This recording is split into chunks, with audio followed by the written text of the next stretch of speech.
الحمد للہ والصلاة والسلام علی رسول اللہ۔ دانت درست اور صحیح کروانے کا حکم۔ سوال کیا گیا ہے، اگر نچلے دانت چھوٹے اور آگے پیچھے اور ٹیڑھے ہوں تو انہیں صحیح کروانے کا حکم کیا ہے؟ اور اسی طرح اگر اوپر والے دانت آگے کی طرف نکلے ہوں تو کیا انہیں صحیح کروایا جا سکتا ہے؟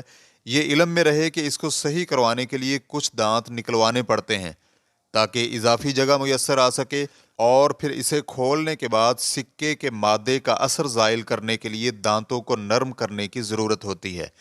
الجواب بعون اللہ سبحانہ وتعالی۔ شیخ صالح الفوزان سے دانت سیدھے کروانے کے متعلق دریافت کیا گیا تو ان کا کہنا تھا، اگر اس کی ضرورت ہو، مثلاً اگر دانتوں میں بدصورتی ہو اور ان کی اصلاح اور درستگی کی ضرورت ہو تو اس میں کوئی حرج نہیں، لیکن اگر اس کی ضرورت نہ ہو تو پھر جائز نہیں ہے، بلکہ خوبصورتی کے لیے دانتوں کو رگڑنے اور ان میں فاصلہ کرنے کی ممانعت آئی ہے، اور اس پر وعید بھی بیان کی گئی ہے، کیونکہ یہ اللہ رب العزت کی پیدا کردہ صورت کے ساتھ کھیلنا اور اس میں تبدیلی کرنا ہے۔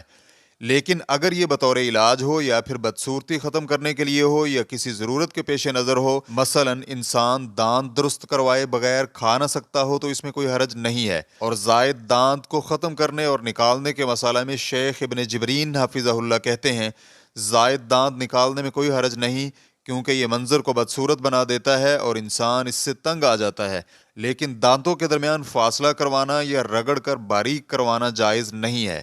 ریفرنس کے لیے دیکھیے فتاوی المرأۃ المسلمہ، جلد نمبر 1، صفحہ نمبر 477۔ واللہ تعالی اعلم۔